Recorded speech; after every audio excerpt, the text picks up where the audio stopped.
Kali ini saya akan sharing tentang penggunaan multimeter, avometer, yang difungsikan sebagai pengukur hambatan atau ohmmeter. Jadi ini disebut avometer karena A ampere meter, V voltmeter, O ohmmeter. Jadi ada tiga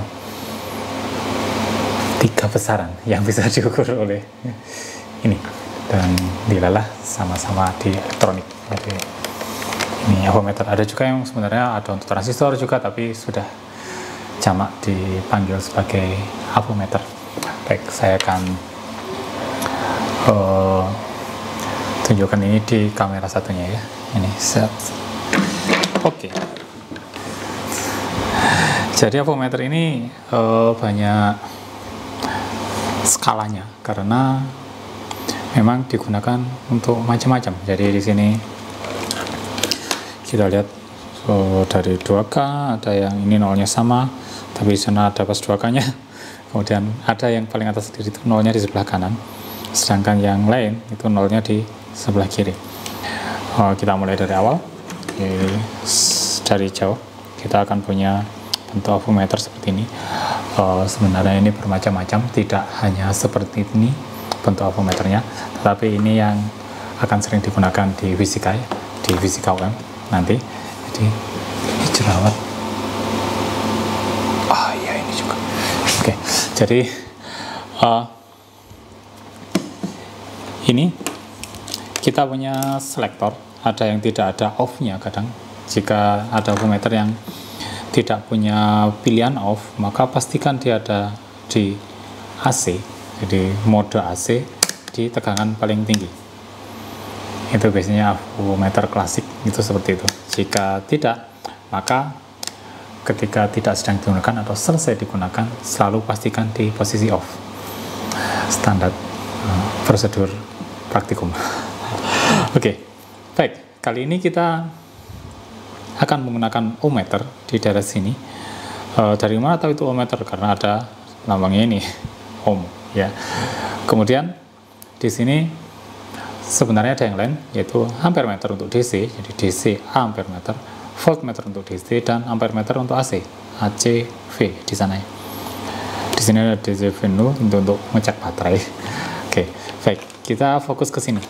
Terus apa maksudnya kali 10, kali 1, kali 100, kali 1K? Ini adalah skala yang dilihat dikali itu, kali 1, kali 10, kali 1K. Baik, akan kita lihat di sini. Pertama kita akan gunakan 1K. Oke.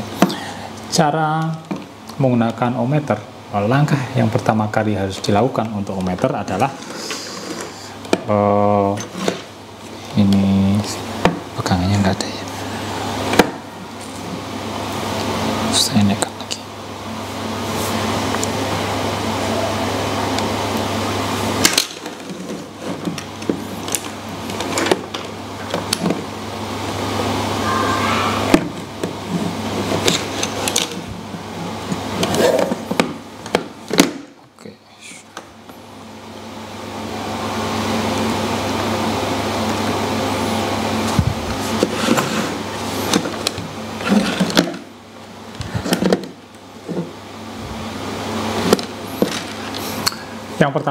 Yang pertama kali harus dilakukan ketika menggunakan ohmmeter adalah pilih selektornya dulu.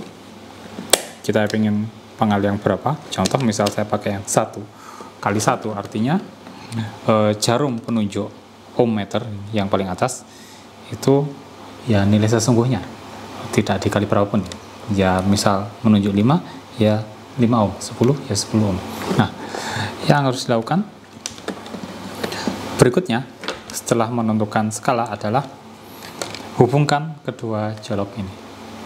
Hubungkan, perhatikan jarumnya ya. Nah, kita harus membuat ini bernilai 0 sebenarnya dengan memutar ini. Jika tidak bisa, maka ini kita anggap sebagai nilai nolnya. Oke. Apakah itu berlaku hanya untuk satu skala? Iya. Jadi ketika kita pindah skala yang lain, misal 10, maka dia akan lain lagi. Lihat, dia melebihi nilai 0 ya. Nolnya di sana, kita lihat. Oke, dia lebih. Perhatikan. Nah, kita harus putar dia agar bernilai 0 di sana.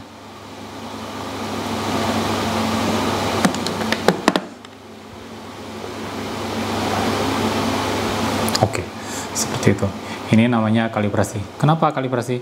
Karena ketika belum ada yang diukur, maka dia hambatannya harus bernilai 0 dulu. Oke, jadi ini belum pas, saya paskan. Oke, baik. Setelah itu, apa yang kita lakukan? Kita pakai yang pengalih skala 10 ya, artinya nilainya nanti ini adalah 1, ini disebut sebagai 20, 50, 100, dan seterusnya. Saya akan coba satu resistor.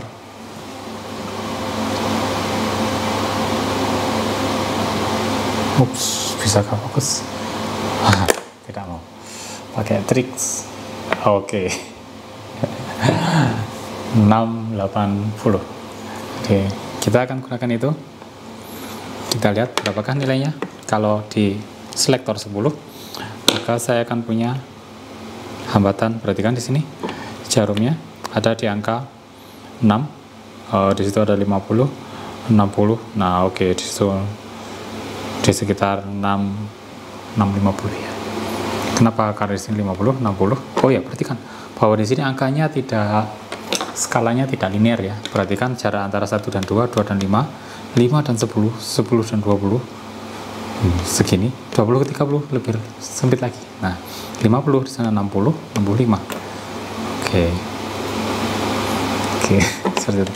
Baik, bagaimana jika saya punya resistor yang lain? Lihat, saya punya 1K ya. Saya akan ukur di sini. Oke, di situ akan muncul 100 dikalikan 10, 1K. Ada lagi di sana 4K7. Saya lihat ini adalah 4K7, 4,7K, 4K7. Saya ukur, perhatikan. Nah, ketika saya mau ukur itu ada 500, nggak sampai 500, tetapi itu apa, 200 atau 400 ya. Nah, ini fungsinya selektor. Kalau itu sudah di daerah sana, daerah kiri, kita akan kesulitan untuk mengukur ini sebenarnya nilai berapa. Jarumnya ini gerak, tapi angka yang dirujuk kurang akurat. Kenapa? Perhatikan bahwa di daerah, saya tunjukkan. Lihat di daerah sini ada 2K, 1K, 500, 200. Skalanya rapat sekali. Maka kita perlu menaikkan sedikit. Misal pengalinya 100. Kemudian kita kalibrasi dulu. Kita nolkan. Perhatikan dia nolnya sudah bablas lagi. Kita nolkan dulu. Ini hanya berlaku untuk ohmmeter ya. Ampermeter dan voltmeter tidak perlu. Oke. Fake. 0. Oke. Saya akan pakai yang 4,7K. Ya, lihat. Jadi kita akan tahu. Oke, 30, 50, 40, 470. Atau kita pakai yang lebih besar lagi. Pengalinya adalah 1K. Jangan lupa untuk dikalibrasi dulu. Oke, nolnya juga lewat lagi. Yes, saya akan pakai yang sama. Yes, kita punya skala yang lebih panjang, artinya yang lebih renggang, sehingga nilainya lebih agak teliti ya. Tapi masih mending daripada yang skala yang rapat tadi. Oke, jadi kita punya 4K7 di sana. Jadi di situ tulisannya 4,7, tapi karena pengalinya 1K di sini, maka kita akan punya nilai 4K7. Jadi, bagaimana dengan angka yang besar seperti ini, 27K misal, maka kita akan punya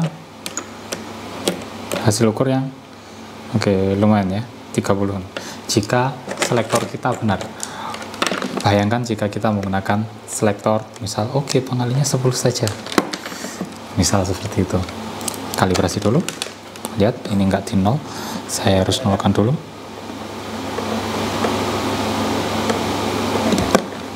Baik, saya akan set, saya akan ukur ini 27K, apakah benar 27? Perhatikan pengalinya 10 ya, berarti nanti seharusnya di sekitar angka 2 situ. Lihat, tidak ada sama sekali. Kenapa? Karena nilai 2K itu di sini, artinya 20K itu di sini, di daerah sini. 27K harusnya ya lebih dari sana. Antara 2K dan tak hingga, dan itu jaraknya nggak sampai 1 mm. Jadi kita nggak bisa menentukan itu sebenarnya besarnya hambatan ini berapa kalau sesuai alat ukur, karena antara 2K dan tak hingga, artinya antara 20K karena ini pengalinya 10 dan tak hingga, itu jaraknya cuma segitu. Jadi kita akan cenderung hambatannya tak hingga ini. Nggak bisa dibilang seperti itu kan ya. Maka kita perlu pandai-pandai memanipulasi, atau bukan memanipulasi ya sebenarnya, mengetahui alat ukur ini mau ukur apa dulu.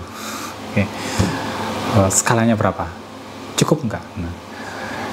Ini salah satu contoh yang lain yang lebih aman sebenarnya. Timbangan terigu untuk masak kue tidak mungkin digunakan untuk menimbang beras yang 1 karung, semacam itu. Itu sama berlaku seperti ini. Baik, demikian sharing untuk kali ini.